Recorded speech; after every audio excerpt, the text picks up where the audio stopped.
Do you have an ox you need to kill? That's the thought I have for you today.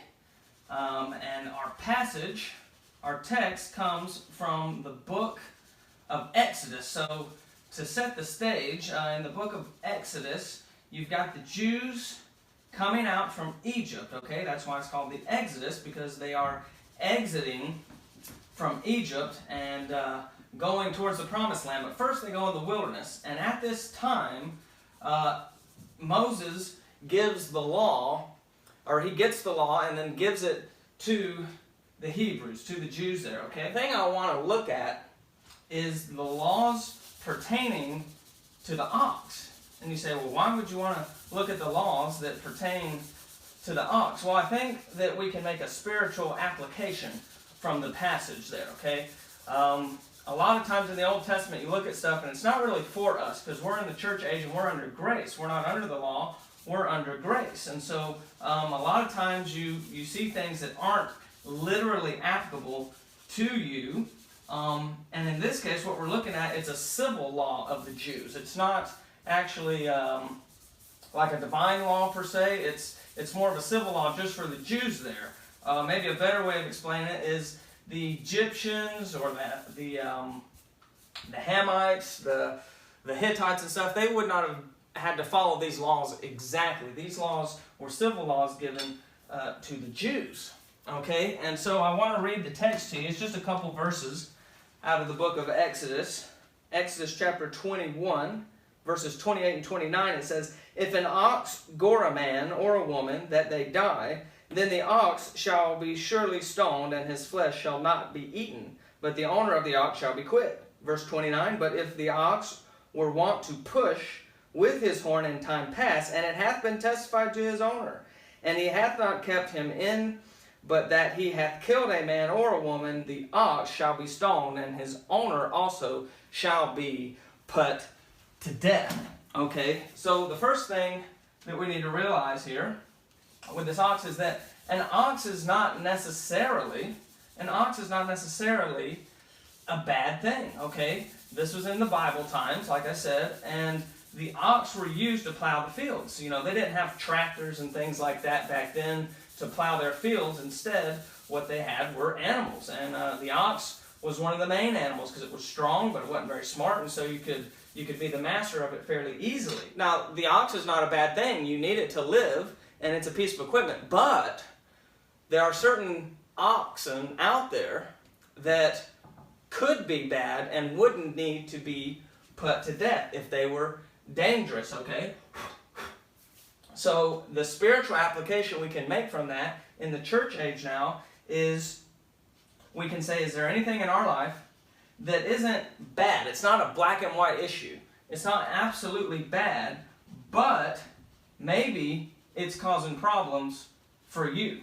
And if it is, maybe that ox, so to speak, needs to die. That ox needs to die that's in your life. What are some examples, maybe, of things like this?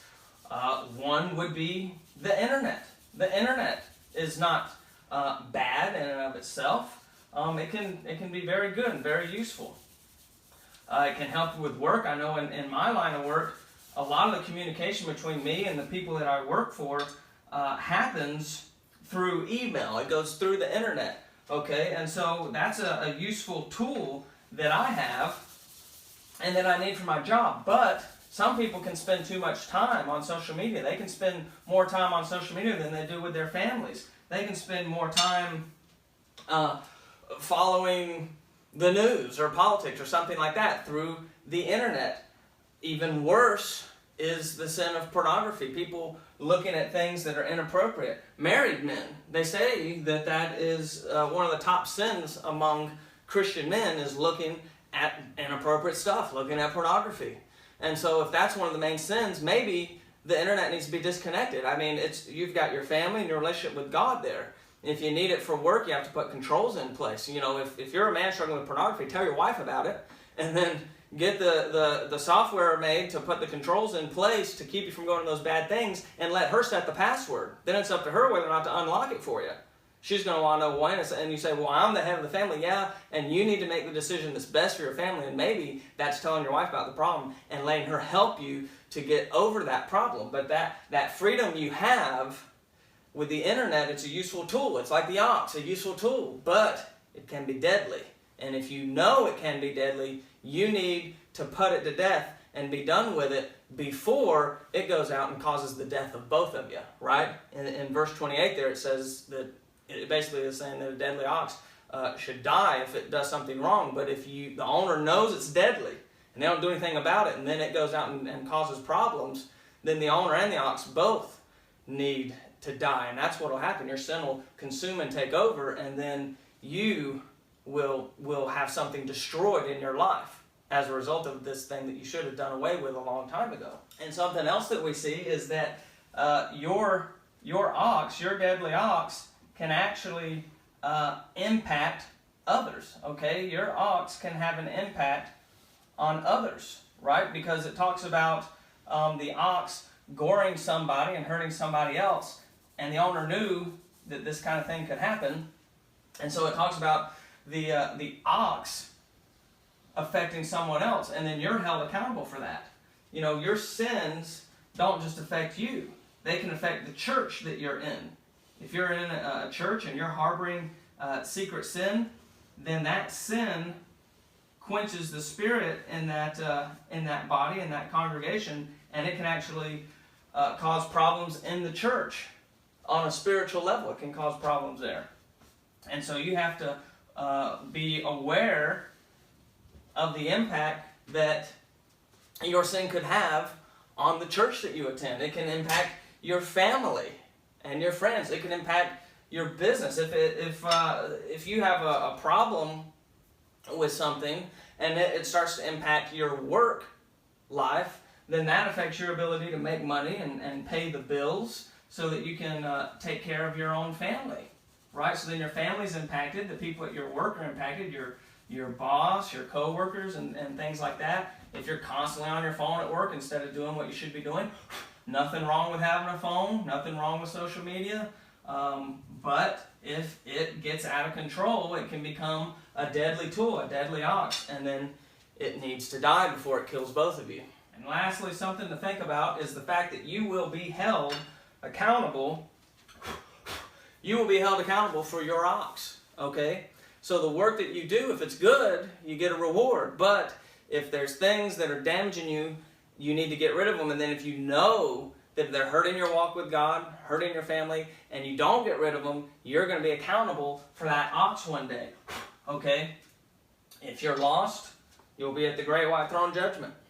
And you'll be accountable for everything, mainly for rejecting Christ. Why did you do that? But if you're saved, you'll still have to give an account before God one day. And He'll want to know, what did you do with the time that was given to you? Were you a good steward of it or not? And why weren't you? If you were not a good steward of the time that was given to you, why not? Why were you wasting it? Was there something in your life? You say, well, I had something in my life, but it wasn't really sinful. It wasn't really that bad. Well, the ox is not something bad for the farmer, for the Jews back then. But if it was going to cause a problem, if it was going to harm them or someone else, they were expected to be mature enough to get rid of that ox, to put it to death so that it wouldn't hurt them or anyone else. And if they didn't, they would be held accountable later. Let me read that part to you here. It says, we were in Exodus chapter 21. Exodus 21, verse number 30, it says, if there be laid on him a sum of money, then he shall give for the ransom of his life whatsoever is laid upon him. Whether he have gored a son or have gored a daughter, according to this judgment shall it be done unto him. Verse 32, if the ox shall push a manservant or a maidservant, he shall give unto their master 30 shekels of silver, and the ox shall be stoned, okay? Sin comes into your life somehow through something that was seemingly innocent, and the sin comes in. You need to deal with that sin before God. You need to get right with God. If you're lost, you need to know where you're headed. You're headed for hell. And once you realize that, you need to get right with God. You need to deal with the sin. You need to have a repentant attitude. and accept Jesus Christ. He paid the penalty for your sins once and for all on the cross. He died, He rose again, and you place your faith and trust in that gospel. And you put your faith and trust in that, and He will save you from your sin. You're accountable for that now. Maybe you are in a place of ignorance. No one's born knowing everything, but you're not ignorant anymore. I just told you the gospel. It's very plain and simple. Say, that's it. That's it. Very plain and simple. Now you're accountable for it. And if you don't come to Christ knowing the gospel, you'll be held accountable for that one day. If you're a saved person and something is going on in your life that is leading you away from God, you're going to be held accountable for that, because you know the Spirit bears witness inside of you, and you're not doing business with God about the sin, and so that is causing you to become further and further from God. It's hurting your relationship. Who knows what damage you may be doing with something that is seemingly not so bad. But God knows and you know, and so you need to put that thing to rest before it destroys you, or you will be held accountable for that.